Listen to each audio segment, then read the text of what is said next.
Hi, I'm Billy Joel. You guys remember me?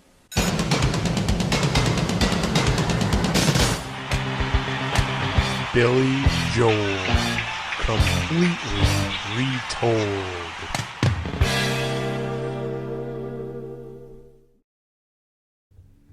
Welcome to It's Still Billy Joel to Me, the official live stream of Billy Joel completely retold on Facebook. All right.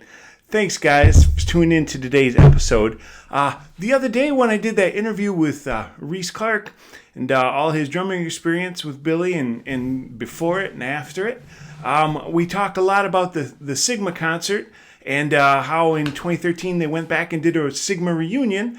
I showed my autographed CDs and DVD from that show that Elio Pace put out in the last couple years. As I was going through the stuff, I realized there was an insert book in the DVD. So I grabbed that. You can see here for the DVD, Long Time, the Sigma reunion live in New York City. The historic reunion of Billy Joel's original 1971-72 studio and touring band. And of course, that includes Larry Russell, Reese Clark, Don Evans on guitar. And then to help fill in missing spots like Billy Joel, they got Elio Pace from the UK, David Clark, and Kenny Ingram. So we were talking about this, and I thought it'd be kind of neat if I went ahead and just read this for you. As I looked through it, you can tell it was written by Larry. And remember, this was the DVD was put out by Elio Pace in the UK. I want you to go to eliopace.com where you can order your own copy of the CD, the DVD of the reunion concert, and he also has CDs of his album concert shows that he did. He did like the entire album of Cold Spring Harbor, put it on his CD. If the original Cold Spring Harbor had sounded that good, Billy would have been a hit years before The Stranger came out. All right, so I'm just going to read through this and the liner notes so you can hear what Larry said. What I'm hoping is sometime get Larry on here and tell some stories. So fingers crossed, we'll see if we can talk Larry into doing that sometime, all right? So, and then what I'll do also is go through and scan all this and put it in the museum so you guys can get a closer look at it. But you can see here, it's just a picture. The concert in 2013 was originally at the Bitter End, which of course was the reunion concert from that was done at Sigma Sound Studios in Philadelphia back in, I think it was 1971. Excuse me, 72. Here's what Larry had to say about it.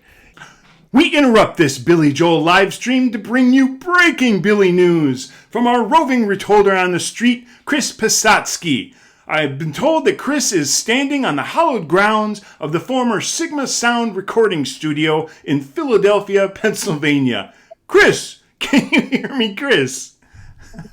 I can hear you, and there's a bus behind me. But behind the bus, there is 212 North 12th Street and 10th Street, and that is where in 1972, on April 15th, Billy Joel recorded the legendary Sigma Sound Studio live broadcast on WMMR with Ed Shockey as the host.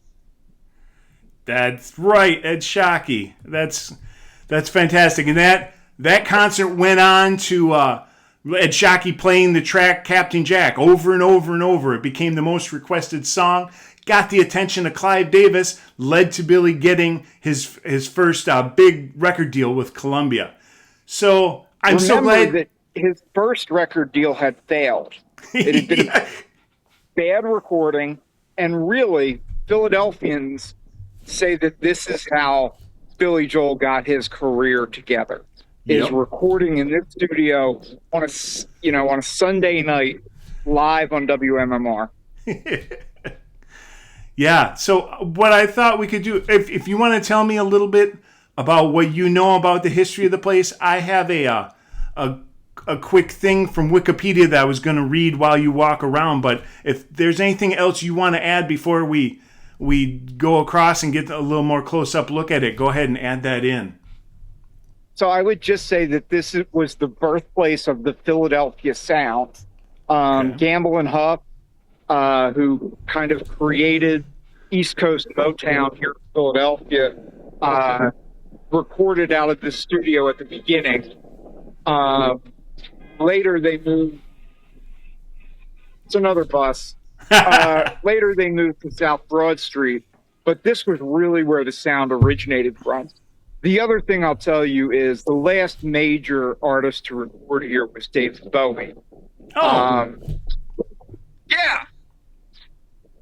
And that's a pretty amazing thing to recognize, is that this was part of his repertoire over the years. Oh, that's great. Well, like I was telling you before, there's a little, like a 5-minute read on Wikipedia that just talks about it. I thought I'm going to read that just to kind of document the history of the building you're at. If you could take a couple minutes while I'm reading, just get some footage, get some nice shots of the building from across the street, and then as traffic allows, if you can walk across there, just get kind of close up so we can see and feel like we were there on that Sunday night way back when. Does that sound good? Sounds great. All right. I got you full screen. Go ahead and get some shots of the building so we know what we're looking at here. Oh, perfect. There it is. The Sigma Sound Studios. All right. From Wikipedia, Sigma Sound Studios was an American independent recording studio in Philadelphia, Pennsylvania, founded in 1968 by recording engineer Joseph Tarsia. Located at 212 North 12th Street in Philadelphia, Sigma Sound is closely associated with the Philadelphia Soul and was the location of numerous recordings of Gamble and Huff's Philadelphia International Records, the group of session musicians known as MFSB, and producer Tom Bell. Sigma Sound is credited with well over 200 gold and platinum awards, with an extensive client list that includes Harold Melvin and the Blue Notes, the OJs, the Spinners, MFSB, David Bowie, Teddy Pendergrass, Patti LaBelle, the Jacksons, the Roots, and others. From 1977 through 1988, the studios also operated a New York City location at the Ed Sullivan Theater Building, which hosted recording projects by artists including Talking Heads, Madonna, the Ramones, Aretha Franklin, and the B-52s. And I posted an earlier tour when I was in New York City of the Ed Sullivan Theater. Maybe I can connect that to here. All right, so the history. Background. In the fall of 1967, Joseph Tarsia, who had worked as a service technician for various Philadelphia recording studios before becoming chief engineer at Cameo Parkway Studios, leveraged all of his assets to secure a $40,000 loan, which he used to lease 212 North 12th Street in Philadelphia, in a location formerly occupied by Emil Corson's Reco Art Studios. Reco Art was a mono-only recording facility with a 40-foot-long room and a 6x12 by 40-foot echo chamber, where Tarsio had previously done service technician work. Sigma Sound Philadelphia. Tarsia opened his new recording studio, renamed Sigma Sound, in August 1968, hosting sessions for Gamble and Huff, Weldon McDougall, and the Delphonics on the first day. From the beginning, Sigma Sound was strongly associated with Philadelphia soul, and in 1970s, the sound of Gamble and Huff's Philadelphia International Records, as well as the classic, sophisticated productions of Tom Bell, hosting recording sessions for PIR acts and others. More than 30 resident session musicians, known collectively as MFSB, or Mother, Father, Sister, Brother, were based at the studio and backed up most of the recordings. Some of the musicians also acted as arrangers, writers, producers for Philadelphia International, as well as for other labels recording in the city. They included Bobby Martin, Norman Harris, Tom Bell, Ronnie Baker, Vince Montana, and later Jack Faith, Dexter Wenzel, and John Ursery. The studio's large productions with strings and horns became known as the Sound of Philadelphia, or TSOP, a term which became trademarked. In 1972, MFSB began recording as a named act for the Philadelphia International label and recorded the theme for American musical TV show Soul Train at Sigma Sound. The song, The Sound of Philadelphia, was the first television theme song to reach #1 on the Billboard Hot 100. A little history there. In 1969, Dusty Springfield recorded A Brand New Me in its hit title track at Sigma Sound. The following year, Wilson Pickett teamed up with Gamble and Huff at Sigma Sound for Wilson Pickett in Philadelphia, and two of Pickett's most popular singles from the early 70s, Engine Number 9 and Don't Let the Green Grass Fool Ya. In 1971, Harry Chippett's former general manager of Cameo Parkway joined Sigma as general manager. The same year, Laura Nyro and LaBelle recorded Gonna Take a Miracle at the studio.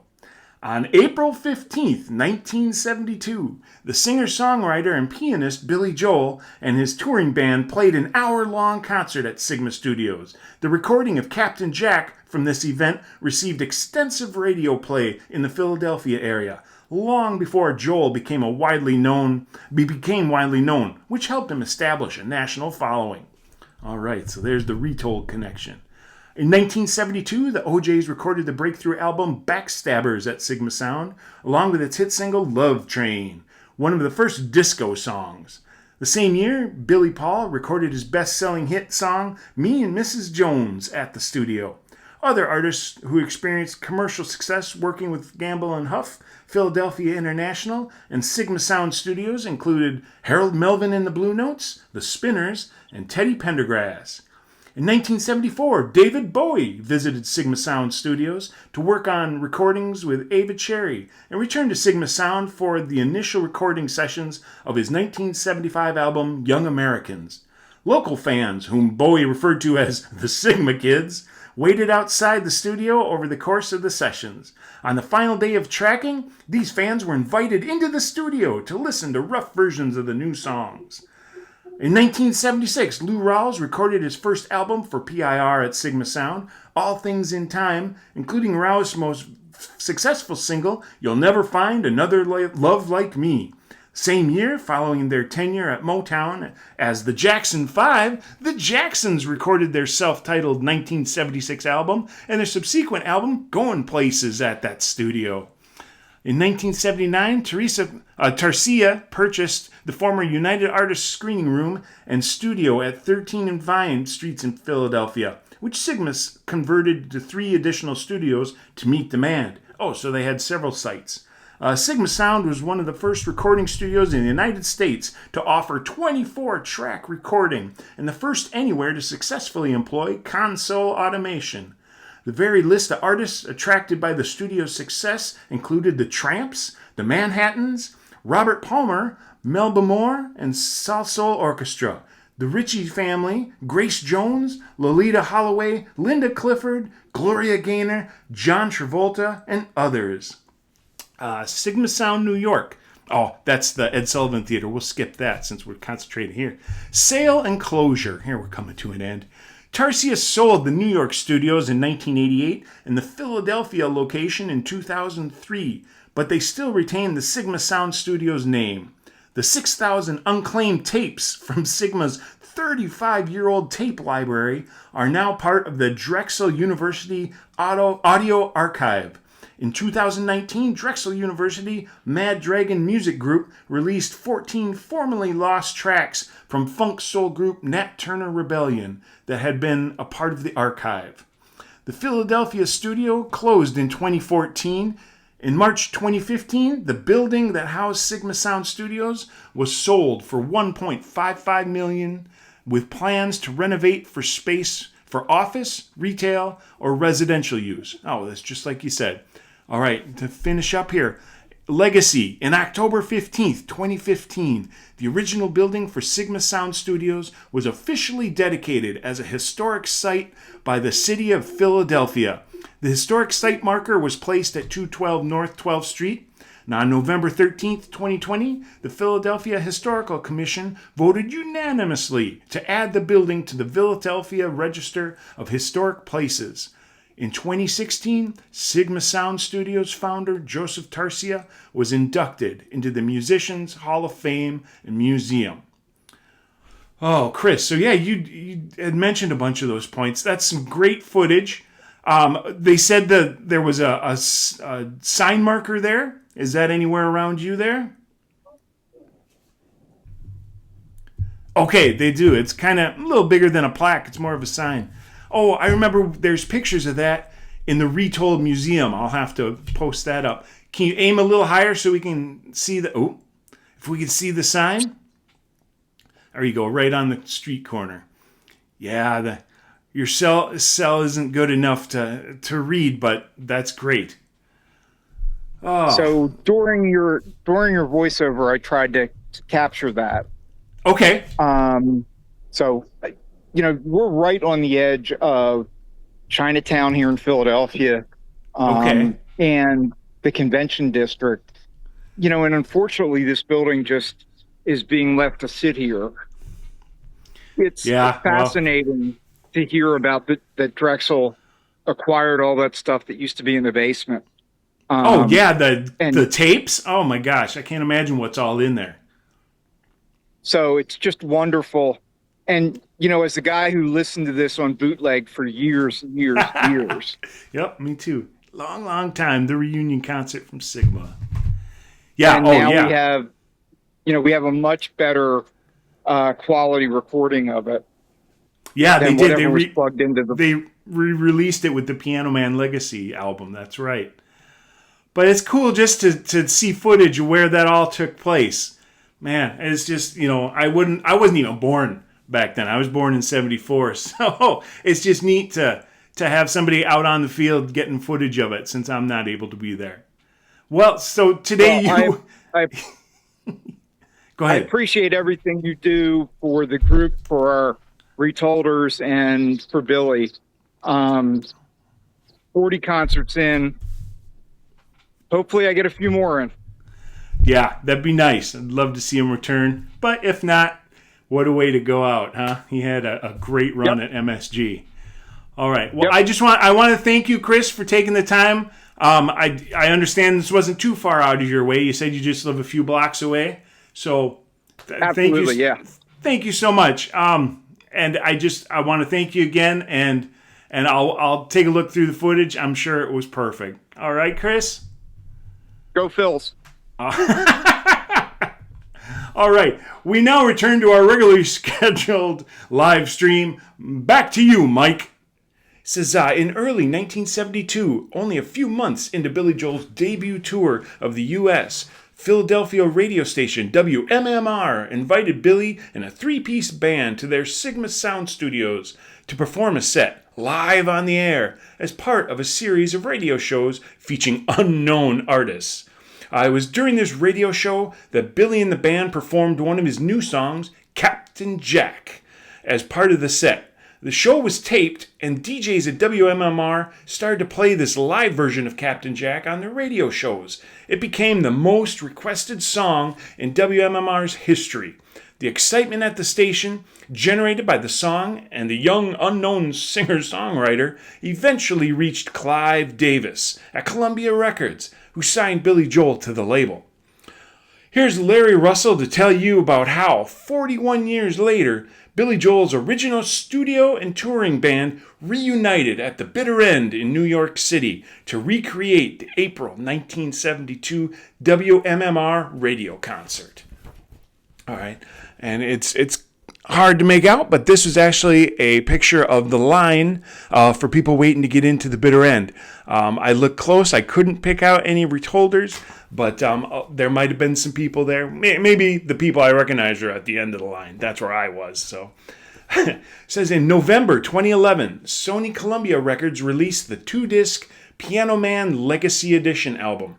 The first disc featured a remastered version of Billy Joel's 1973 album, Piano Man. The second disc featured the first ever official release of the legendary WMMR radio concert.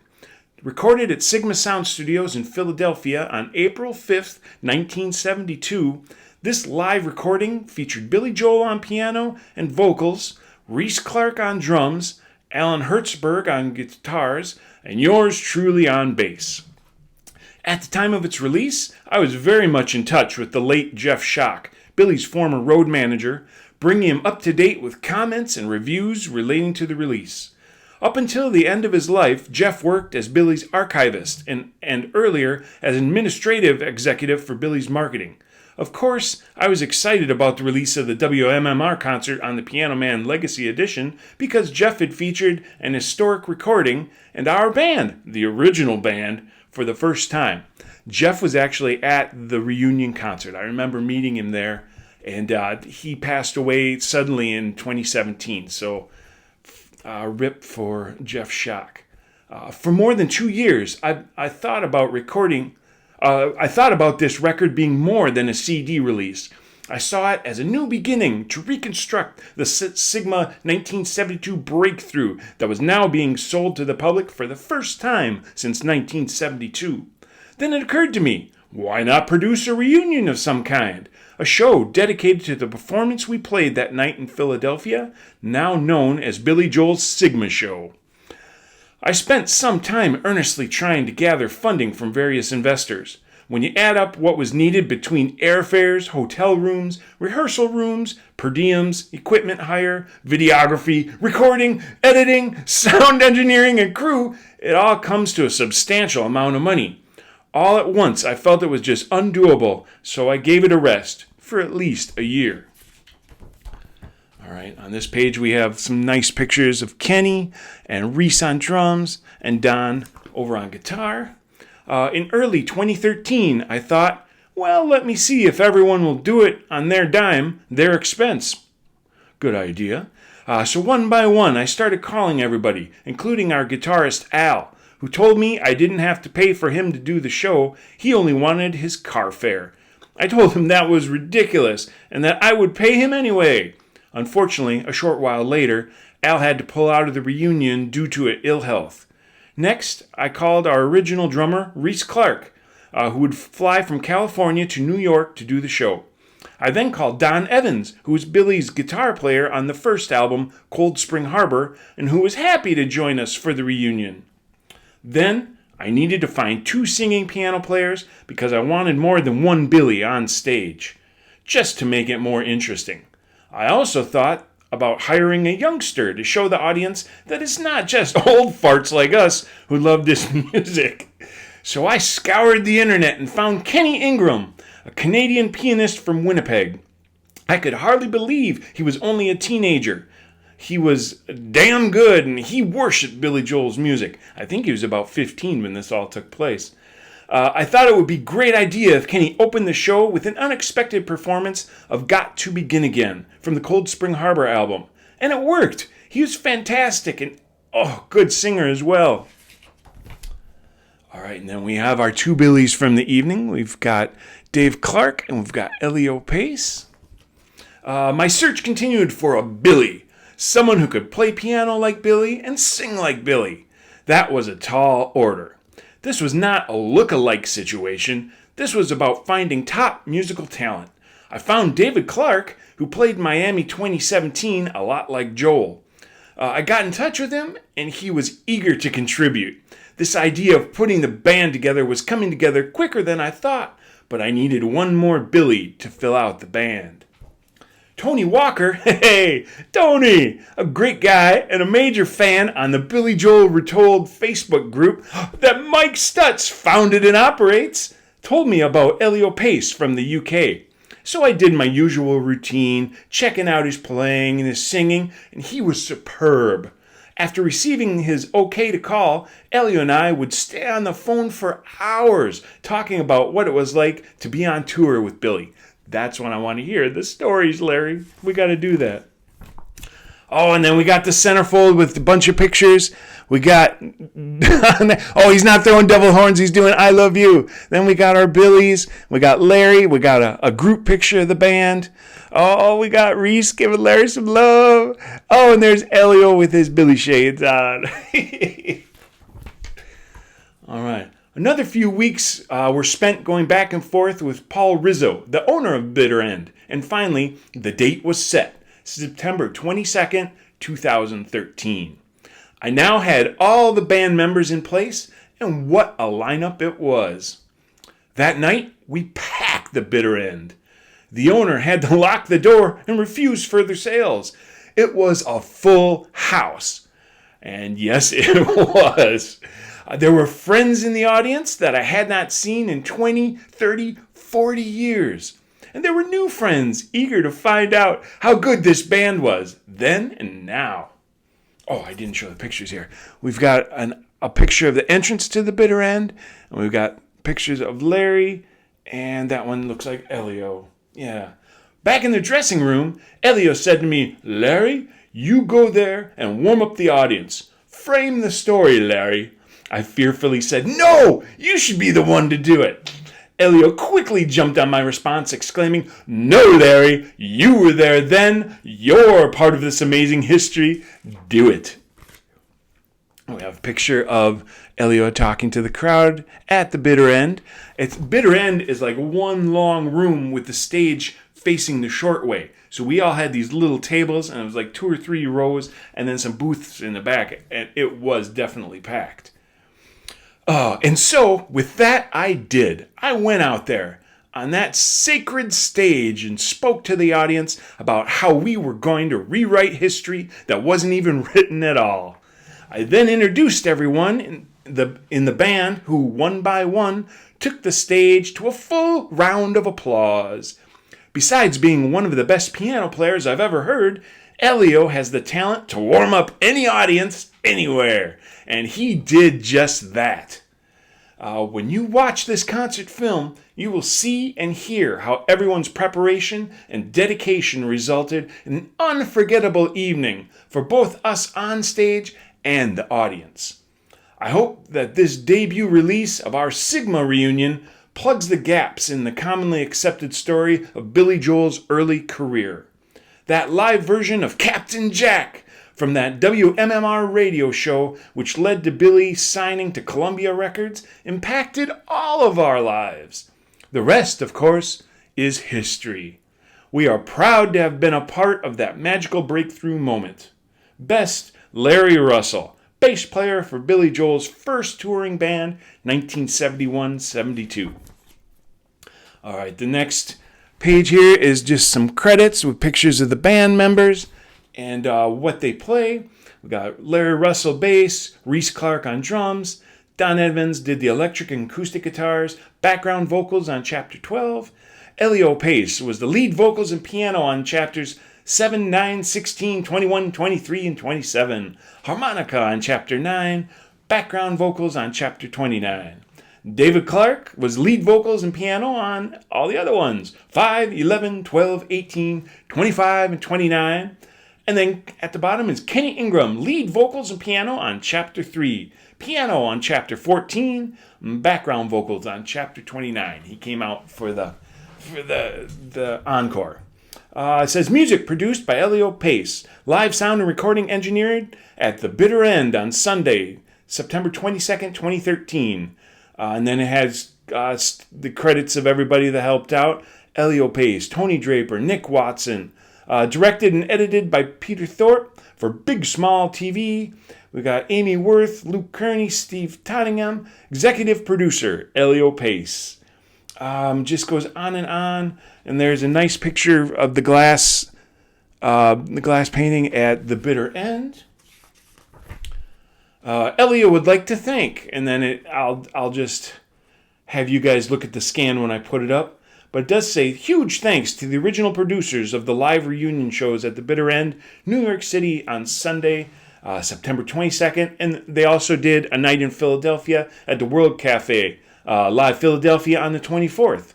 Also which was Carl Wooden, Ron Prager, Mick Canner, Matt Harnick, Brooks Litho, Jenkins Martin Drum, Anthony Daniker. Special thanks to Larry Russell, who was the executive producer of the live reunion shows, and for making it all happen in the first place. But most of all, thank you, Billy Joel.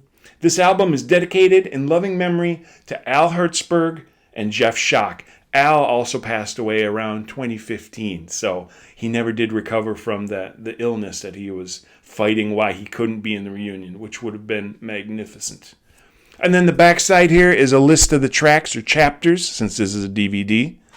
And then we've got, so this is what it was. It was the opening titles, intro by Larry. Then we did Got to Begin Again, Falling in the Rain, Traveling Prayer, The Ballad of Billy Kid, She's Got Away, Everybody Loves You Now, Nocturne, Turn Around, Long, Long Time, which had never formally been released, Captain Jack, which was the one that got requested so much on the radio and actually gave Billy his big break. Josephine, which had never been released. Rosalinda, which had never been released.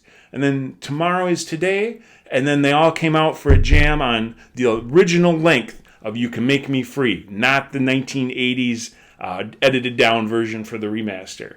Of course, credit where credit's due, words and music by Billy Joel. Filmed and recorded live at the Bitter End, New York City on Sunday, September 22nd, 2013. Running time's about hour 22 minutes. And there is a bonus feature, since it's DVD, Larry Russell's Tale from a Taxi, which is pretty funny if you get a chance to see that. And the way you're going to see it is going to eliopace.com and ordering up your copy. And when you do that, remember, you haven't heard Billy Joel till you've heard Billy Joel completely retold. We'll see you next time, guys.